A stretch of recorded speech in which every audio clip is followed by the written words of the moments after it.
Welcome to my সাবেকি রান্নাঘর। আমি আজকে আপনাদের বাঙালিদের একটা ট্র্যাডিশনাল রেসিপি মোছা চিংড়ি এটা করে দেখাবো। খুব সহজভাবে ঘরোয়া পদ্ধতিতে এটা আমি করব। তাহলে আসুন দেখা যাক এটার জন্য কি কি লাগছে। লাগবে ছোট ছোট করে কেটে রাখা মোছা, এর সাথে রয়েছে নুন হলুদ মাখিয়ে রাখা চিংড়ি মাছ, ছোট্ট ছোট্ট কেটে রাখা আলু, আর রয়েছে ফোড়নে দেওয়ার জন্য তেজপাতা, শুকনো লঙ্কা আর জিরে, রয়েছে পেঁয়াজ কুচি, আদা বাটা, রসুন বাটা, টমেটো কুচি, গরম মশলা গুঁড়ো, চিনি। মশলার মধ্যে যা যা লাগবে: হলুদ গুঁড়ো, জিরের গুঁড়ো, ধনে গুঁড়ো, লঙ্কার গুঁড়ো, আর লাগবে ঘি, সর্ষের তেল, নুন আর জল। আমি প্রথমেই মোছাটাকে কুকারের মধ্যে জল নিয়েছি সেদ্ধ করে নেবার জন্য। জলের মধ্যে দিয়েছি একটু সামান্য পরিমাণে তেল আর নুন। এরপর মোছাটাকে দিলাম, দিয়ে ঢাকা লাগিয়ে আমি 2 সিটি দিয়ে নেব। তারপর কুকার ঠান্ডা করে জল ঝরিয়ে আমি মোছাটাকে একটা বাটির মধ্যে নিয়ে নেব। ঢাকা বন্ধ করছি। এর মধ্যেই আমি এর মশলাটাকে কষিয়ে নেব। তার জন্য কড়াই নিয়েছি তেল গরম হয়ে গেছে। এর মধ্যে দিলাম তেজপাতা আর শুকনো লঙ্কা। তেজপাতা শুকনো লঙ্কা একটু ভাজা ভাজা করে নিয়ে এর মধ্যে দিয়ে দেব সাদা জিরে। সাদা জিরেটাও তেলের মধ্যে ভেজে নেব। খেয়াল রাখতে হবে যেন এটা পুড়ে না যায়। খুব সুন্দর একটা ভাজার গন্ধ বেরিয়েছে। এরপর আমি এর মধ্যে দিয়ে দেব পেঁয়াজ কুচি। একটা বড় সাইজের মোছা নিয়েছি, তার মধ্যে দিয়ে দিয়েছি আমি 2 মিডিয়াম সাইজের পেঁয়াজ কুচি।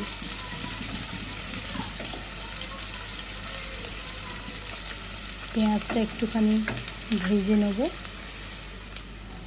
তারপর এর মধ্যে দিয়ে দেব আলু, ছোট ছোট করে কেটে রাখা আলু। এটাও পেঁয়াজের সাথে ভাজা ভাজা করে নেব।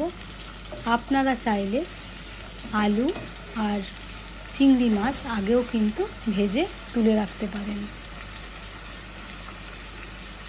আলুটাকেও ভেজে নিচ্ছি।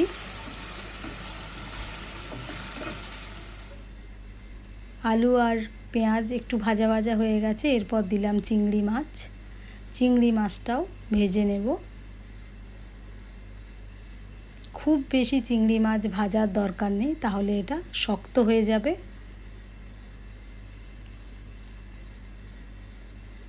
আপনারা যারা নিরামিষভাবে করবেন তারা চিংড়ি মাছ, পেঁয়াজ আর রসুন এই 3টে আইটেম বাদ দিয়ে দেবেন। বাকি রান্নাটা যেভাবে করেছি ঠিক সেভাবেই করবেন। দিয়ে দেব আন্দাজ মতো নুন।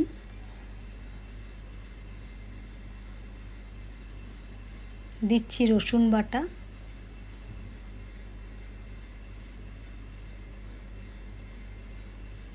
আদা বাটা,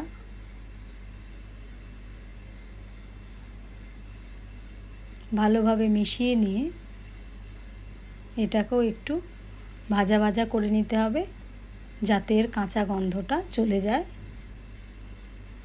তারপরে এর মধ্যে দেব সমস্ত গুঁড়ো মশলা। সব গুঁড়ো মশলাগুলো একসাথে অ্যাড করব। খুব কম আছে এবারে মশলা কষাতে হবে যাতে মশলাটা পুড়ে না যায়।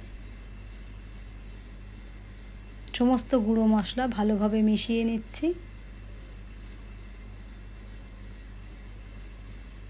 এর মধ্যে দিয়ে দেব এবারে টমেটো কুচি।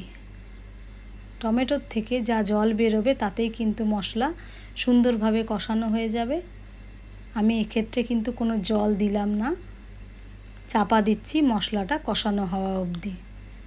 সেদ্ধ মোছা আমি বাটির মধ্যে নিয়ে নিয়েছি। এরপর এটা আবার আমি কষানো মশলার মধ্যে দিয়ে দেব।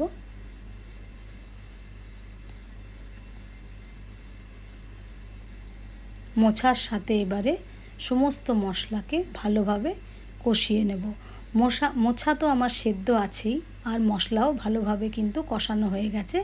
এবারে রান্নাটি হতে আমার খুব বেশি সময় লাগবে না। কিছুক্ষণের জন্য চাপা দেব।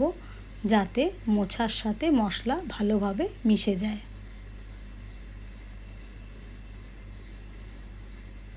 সমস্ত কিছু ভালোভাবে মিশিয়ে নিচ্ছি।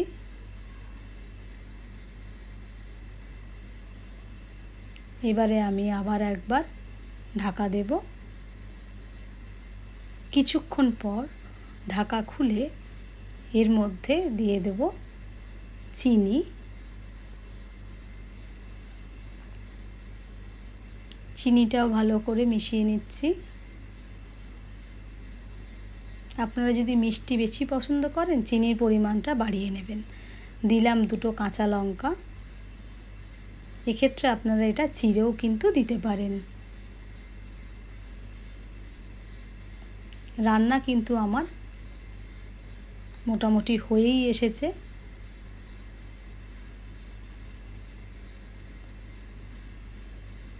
এরপর এর মধ্যে দিয়ে দেব গরম মশলা। এটা কিন্তু বাড়ির তৈরি গরম মশলা। দেব 1 চামচ মতো ঘি। ভীষণ সুন্দর একটা গন্ধ বেরোচ্ছে। আপনারাও যখন করবেন আপনারাও পাবেন। ভীষণ একটা লোভনীয় গন্ধ উঠছে। খুব সুন্দরভাবে তৈরি হয়ে গেছে আমার মোচা চিংড়ি। আমি এবারে গ্যাস বন্ধ করে ঢাকা দিয়ে মিনিট 5 স্ট্যান্ডিং টাইম দিয়ে এটা নামিয়ে নেব। আমি প্লেটের মধ্যে মোচা চিংড়ি সার্ভ করেছি। এটা গরম ভাতের সাথে ভীষণ ভালো লাগবে খেতে। আপনারা অতি অবশ্যই এটা করে খাবেন এবং আমাকে জানাবেন কেমন হয়েছে। আমার রেসিপি যদি ভালো লেগে থাকে তাহলে অবশ্যই আমার চ্যানেল লাইক, শেয়ার, কমেন্ট এবং সাবস্ক্রাইব করবেন। সকলে ভালো থাকবেন। আজ এই পর্যন্তই। আবার দেখা হবে অন্য কোনো রান্নার এপিসোডে। Thank you.